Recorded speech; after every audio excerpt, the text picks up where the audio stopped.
اب میں جعفری صاحب سے گزارش کروں گا کہ وہ سیلز ٹیکس میں ہونے والی امینڈمنٹس کے بارے میں مختصراً بتائیں. ٹائم تھوڑا وجہ سے.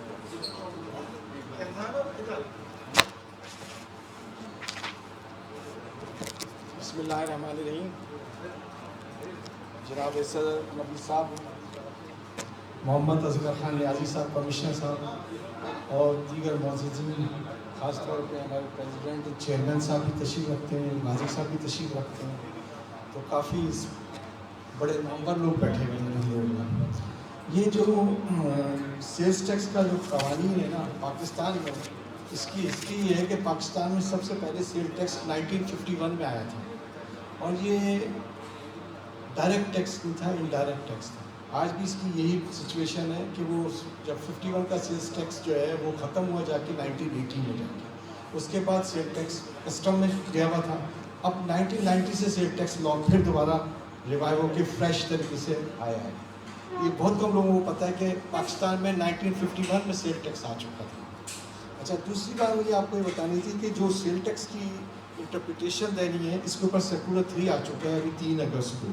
ایس آر او بھی آ چکے ہیں، بہت ساری چیزیں آ چکی ہیں، سب کو زیادہ تر پتہ ہے. لیکن جو میں آپ کو انٹروڈکشن دے رہا ہوں وہ بڑا امپورٹنٹ ہے. میں بڑا شکر گزار ہوں کہ میں ہر سال ہر دفعہ ادھر آتا ہوں اور رحیم یار خان ٹیکس بار کے لوگ مجھے بلاتے ہیں. میں بہت شکر گزار ہوں اللہ کا بھی، اور مجھے اتنی عزت دیتے ہیں لوگ بلا کر. اچھا جی، اب بات یہ ہے کہ جو بریف انٹروڈکشن ہے میرا، اس کے اندر آپ کو میں بتانا چاہتا ہوں کہ جو فائنینس بل 2024 ہے نا، اس کے اندر 3 بہت امپورٹنٹ چیزیں ہیں. ایک تو وہ کیا کر رہے ہیں کہ ان کا مین پرپز ہے to combat tax evasion and fraud. Basic ان کا 3 پرنسپلس کے اوپر پورا امینڈمنٹس کی گئی ہیں. دوسرا، کرمنل اینڈ سول پروسیڈنگس کو انہوں نے چلانے کی کوشش کی ہے کہ اب وہ 7 سال بھی چل سکتی ہیں اور آگے پیچھے بھی چل سکتی ہیں. اور تیسرا، انہوں نے بڑی ہارشر پینلٹیز لگائی ہیں، پینلٹیز کو بڑھا دیا ہے بہت زیادہ. اچھا، اس کے اندر مسئلہ یہ آ رہا ہے کہ جب آپ دیکھتے ہیں انٹرپریٹیشن کی طرف، تو یہ آپ کو اندازہ ہوتا ہے کہ یہ جو ہسٹری ہے ڈائریکٹ ٹیکس کی اور جو انڈائریکٹ ٹیکس کی، اس میں سب سے زیادہ ہارش ٹریٹمنٹس سیلز ٹیکس میں کر دیا گیا.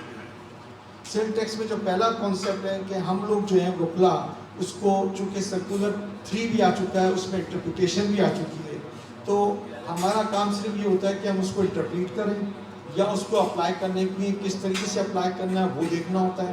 اور سب سے آخری بات جو ہوتی ہے جو ہم لوگ کرتے ہیں وہ ہے وسل بلوور. ہم لوگ یہ بتاتے ہیں کہ بھائی یہ خطرہ آ گیا ہے، اس کو نپٹانا کیسے کرنا ہے. اس کے اندر جو پہلا انہوں نے کانسیپٹ ڈالا ہے وہ ڈالا ہے ایسوسیٹیڈ پرسنس کا. اچھا، ایسوسیٹیڈ پرسن جو ڈیفینیشن آف ایسوسیٹس، کیونکہ تھوڑا سا مجھے لیندی ہے، میں چاہوں گا کمشنر صاحب بھی تھوڑا سا توجہ دیں کہ ڈیفینیشن آف ایسوسیٹ پرسن کا جو کانسیپٹ ہے وہ بہت لارج کر دیا ہے. کیونکہ انہوں نے کیا کیا ہے کہ پوری جو امینڈمنٹ کی ہے نا سیل ٹیکس کی، وہ تقریباً اس نے انکم ٹیکس آرڈیننس کا کافی انہوں نے اس کے اندر شامل کر لیا ہے کنسیپٹس. اس کے اندر ڈیفینیشن آف ایسوسیٹس ہے، سیکشن 85 میں لکھا ہوا ہے کہ آپ کے علم میں لاؤں ہسٹری کے income tax act 1922، income tax ordinance 1979، اس کے اندر جب ڈیفینیشن انکم فرام بزنس کی تھی، اس کے اندر یہ تھا کہ اگر آپ ایک پروفیشنل آدمی یا ایک بزنس دوسرے بزنس والے کے ساتھ کرتا ہے تو وہ کوشش، اس کے اندر لکھا ہوتا ہے کہ وہ سروسز، مثال کے طور پہ ایک ڈاکٹر ہمارا کلائنٹ ہے، ہم اس کے جو ہے پیشنٹ ہیں، تو ہم ایک دوسرے کو سروسز کے اندر چارج نہیں کریں گے اور ہم ڈیفیٹ کر جائیں گے. تو یہ ڈیفینیشن انکم فرام بزنس میں لکھی ہوئی تھی، 1922 ایکٹ میں بھی تھی اور 1979 کے آرڈیننس میں بھی تھی. اب اس کے بعد جب 2001 کا لا لائے تو اس کے اندر انہوں نے کیا کیا کہ ایسوسیٹیڈ پرسنس کی سیکشن 85 میں اس کی پوری ڈیفینیشن ادھر لیا ہے. یعنی ان کا کہنے کا مقصد یہ ہے کہ اب جو امپلیکیشن ہوگی، ریلیشن جو ہوگا سپلائی بیس اوپن مارکیٹ ویلیویشن کے اوپر ہوگی، نارمل ویلیو آف ٹرانزیکشنز پہ نہیں ہوگی. یعنی اس کا مطلب یہ ہو کہ ایسوسیٹیڈ پرسنس سفیشینٹ انفلوئنس ڈال سکتے ہیں ٹرانزیکشنز کے اندر جو زیرو ٹیکسیشن ریجیم ہے. یعنی مثال کے طور کے اوپر جو ہے 2 اشخاص مل جاتے ہیں، یا اس کے اندر میں آپ کو تھوڑا سا سیکشن 85 کو مجھے گو تھرو کرانا پڑے گا. سیکشن 85 کی ڈیفینیشن نکالنی پڑے گی جو انکم ٹیکس آرڈیننس کے اندر ہے، سیکشن 85. اس کے اندر بڑا امپورٹنٹ پروویژن یہ ہے کہ جو بھی ریلیٹیو ہیں، ایسوسیٹس، اے او پیز ہیں، کمپنیز ہیں، جو 50% شیئر ہولڈرز ہیں، ڈائریکٹرز، وہ ایک دوسرے کے ساتھ اگر جب کاروبار کریں یا ریلیشن شپ کریں تو وہ اس کے اندر جو ہے وہ ڈیفیٹ نہیں کریں، ایک دوسرے کو کم بھاؤ میں